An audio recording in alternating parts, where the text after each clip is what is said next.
The pictures, the stories, your world. This is News 8 at 11.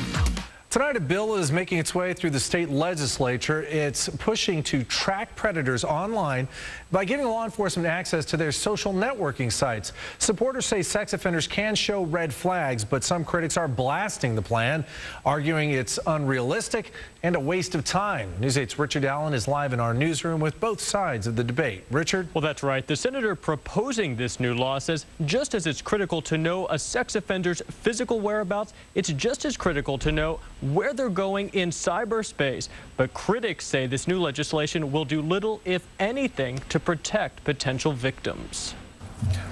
Ayes 32, noes 2. The bill is passed. Taken up on the Senate floor, SB 57 takes aim at registered sex offenders who are still allowed access to the internet under the conditions of their parole. It will require all registered sex offenders to disclose their online social network addresses as part of their annual registration requirement.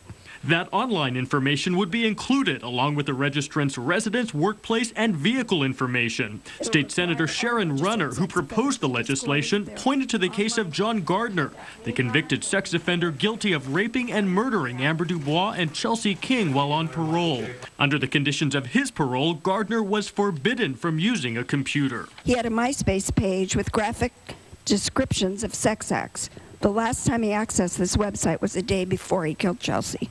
But not everyone sees this legislation having any real impact. It's ridiculous. Clearly, nobody is thinking about these things. Local crime victim advocate Bonnie Russell has blasted Runner's proposal. And there's so many ways to get around it. They hang out with their friends who have relatives who let them get on the computer, so it can be so easily defeated. Russell says Senate Bill 57 needs more legal teeth. But if they really wanted to curb this, they would put, for the ones who are allowed to be on a computer, they would put tracking information on the computer. You would not trust these guys to tell you the truth.